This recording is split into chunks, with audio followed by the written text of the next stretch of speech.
Before we start, I want to talk you through what we're going to be using to make this lovely wisteria necklace. We're going to start by using a ready-made chain. It's just easier to use a ready-made one. Obviously you can use your own chain and add your own clasp if you want a different length. But essentially it's a plain chain with an extra length of chain hanging from it, which is attached using a jump ring. And then each of these gorgeous gemstones or pearls is attached using head pins that we're going to make from the sterling silver wire. So the wire itself is 26 gauge. This is thin enough to be able to go through these tiny holes in the beads. And in terms of the beads, we've got either pearls with these gorgeous rough cut emeralds, or I've got these lovely amethyst beads and just a few tiny tourmalines. When you look at a wisteria, they're kind of graded in their colour, so I thought it would be nice to have a little bit of pink at the ends to make it a bit more interesting and a bit more kind of different tones and textures. And of course we need our tools. A simple set of jewellery tools will do the job. We need flat nose pliers, round nose pliers and some cutters.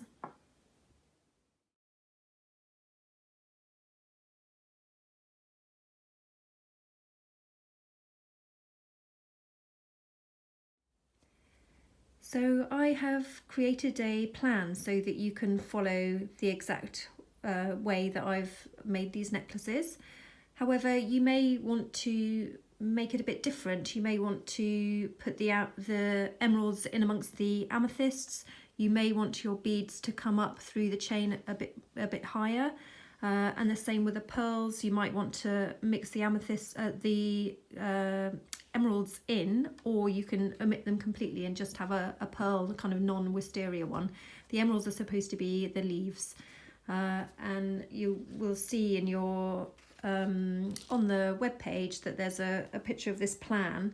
So if you're not really confident about designing your own thing, you can just follow this and it will look similar to the one that I have provided. So let's get started. This is how you make a very simple head pin.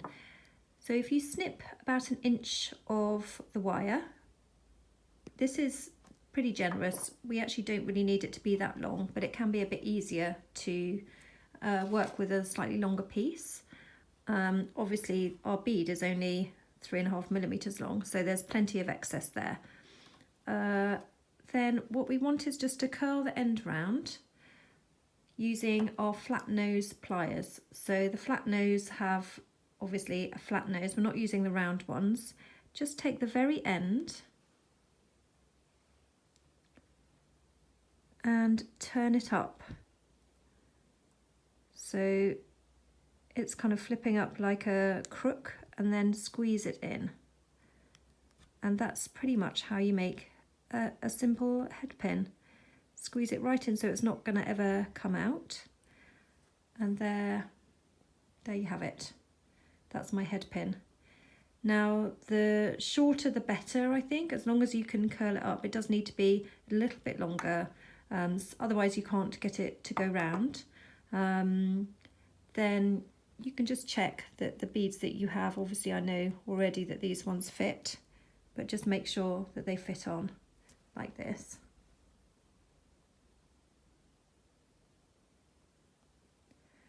And then you can go on and continue making your head pins. I like to get mine ready in advance, so I'm going to make 16 head pins. I may not use all of them and I may need a couple more, but I know that then I can just get going with my head pins. And I'm just going to check again that my bead goes on, just to show you.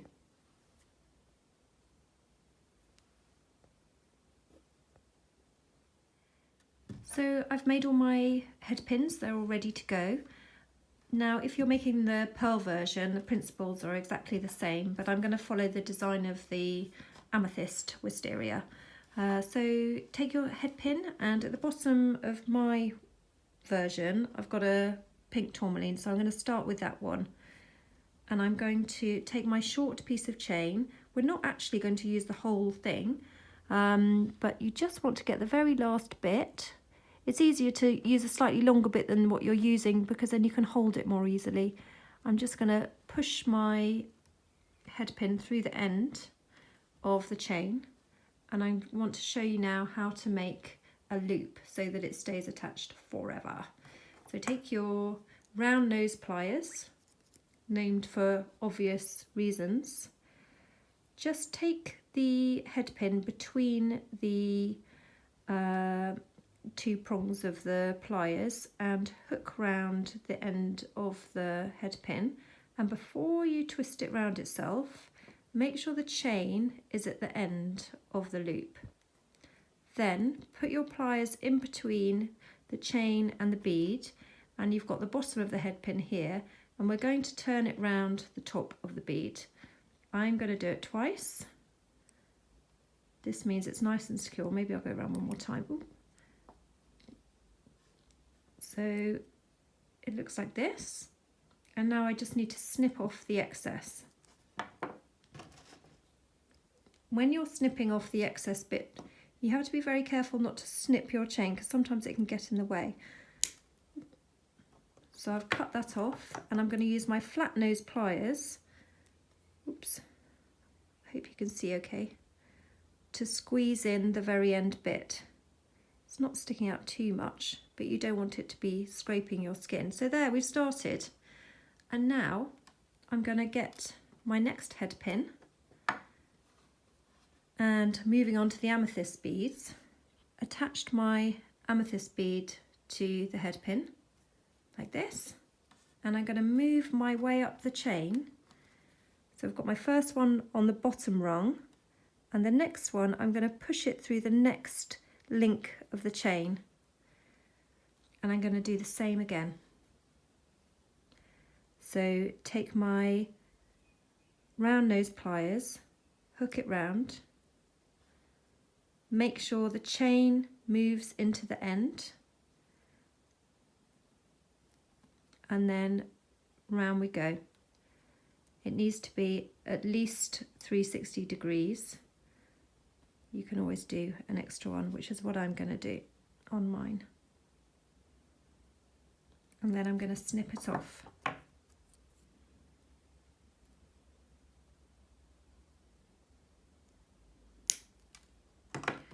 So we are going to keep going up the chain one by one to show you so far.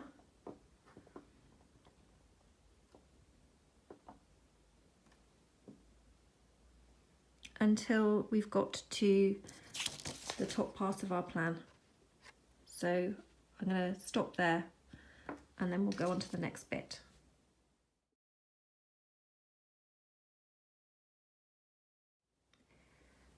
So for the bottom part of the necklace, I'm going to use the slightly smaller amethysts. So if you look at your amethysts, they are quite roughly cut. I really like that.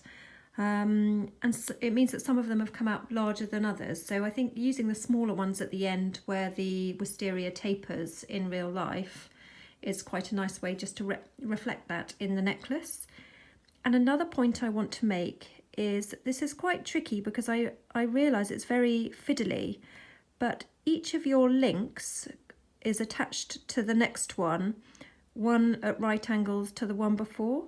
So you want to make sure that you're not attaching your beads each time on the same side, but to alternate sides and have it sort of almost going round in a spiral. It doesn't matter too much, and as you're going, just keep checking that your beads are kind of evenly spaced around the chain itself. So you can see here that this bead is attached to this side, the left hand side of the chain. So I am going to attach the next one on, well, it's falling to the right, but actually it's perpendicular, and then the third one along will be on the opposite side to that one, if you see what I mean. But we'll just keep checking as we go. So this next part of the video, I'm just going to keep going. So you may want to just carry on by yourself or go along at the same pace as me. It's up to you, but I thought it would be useful for you to keep watching, for some of you anyway, to just keep watching me going along up the chain. So make sure that the chain bit is in the loop part of the loop, not next to the bead. And I'm going around twice. And then I'm going to snip off the end again. Now with cutters, they're designed actually so that you can face them down on one side, but I am using them backwards. This is because I can get closer in and still show you what I'm cutting, but they actually work better that way, so any bits that fall down can go towards your bench. But I'm going to do it this way. If you do it that way too, just either wear glasses or goggles, or just be careful that it doesn't fly up into your face. That's never happened to me, but I can see how easy that must be. So there we've got our third one on. I'm going to take one of these smaller beads.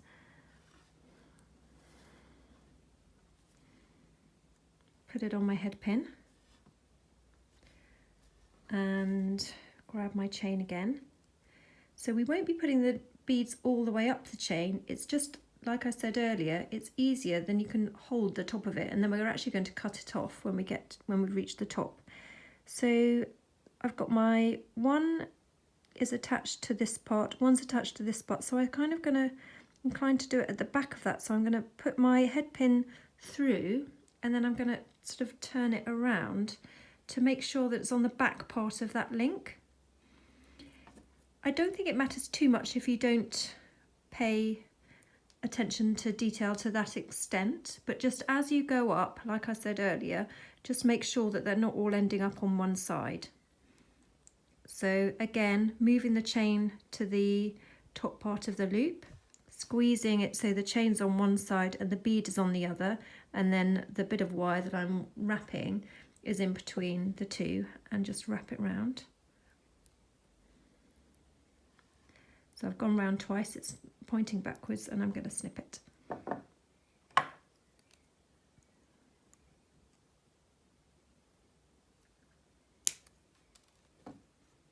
And then I'm going to take my flat nose pliers again and just squeeze in the end. Oops. There we are. Just going to see how that's looking now. Make sure they're sort of hanging down. Yeah, not all on the same side. Next one.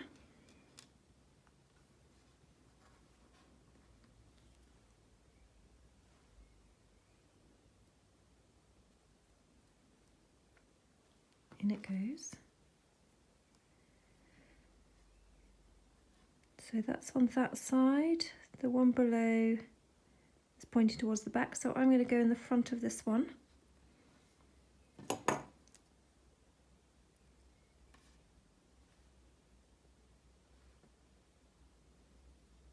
to curl it.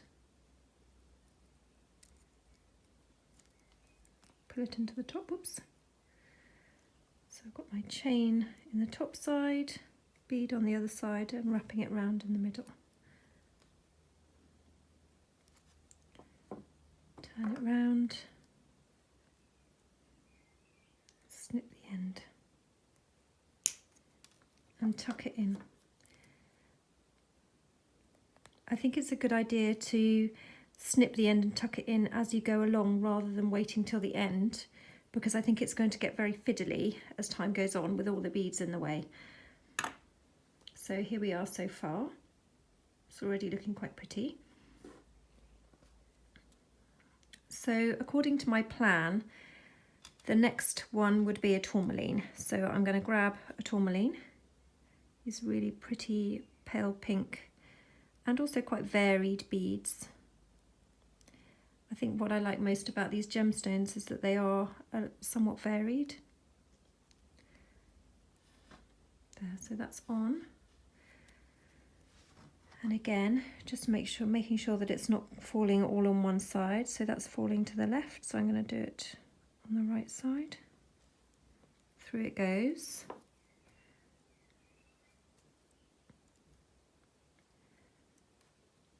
And then put it around the end.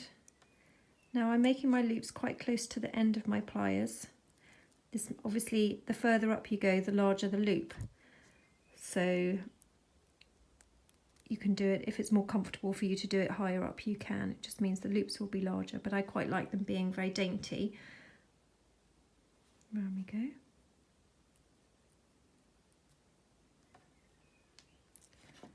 And give it a snip. Getting closer to the top now. Let's see how we're getting on. Starting to look rather lovely. Next one. So because we're getting nearer the middle, I'm going to start using the larger ones. There's not very much difference between the smaller and larger, but it's nice to have at least the idea that you're following a plan like that. So through it goes.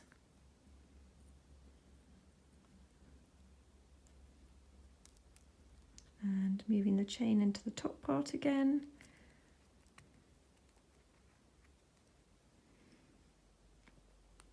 What's nice about this design is once you've made your wisteria necklace, you can make some matching earrings. You could make other necklaces using different beads, different size beads, different shapes, different colours. Okay, let's see how we're getting on. Very pretty. Next stop, how am I doing in terms of size? Let's see. Yeah, looks quite even. I'm going to get rid of some of these snipped bits so they're not in the way.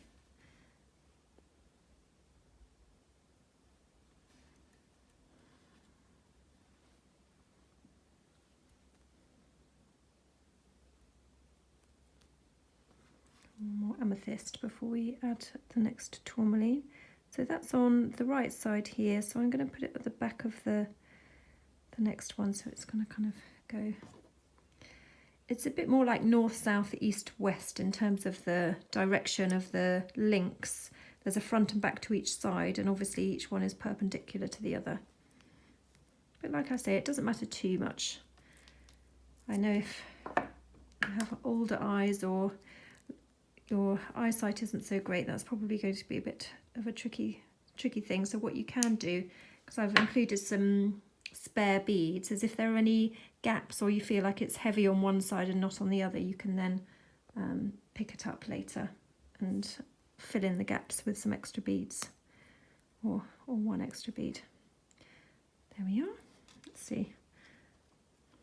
Looking rather nice. So I think it's time for my next tourmaline according to my plan.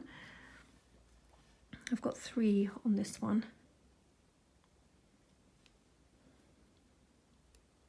You could of course put a little bit of green in here down in this part. I'm going to keep mine at the top so it's kind of gives the impression of leaves being at the top of the wisteria, but it's completely up to you. Just want to make sure you can see properly.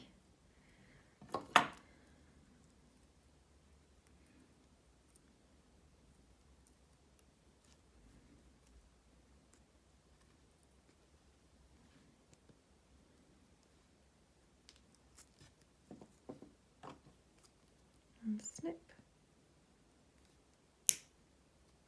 and tuck. See how we're getting on now.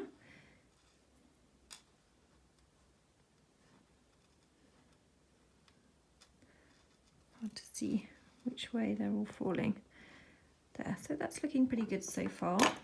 Just focus in so you can see it. And then we're going to now attach the jump ring, so we can start attaching some beads to there as well.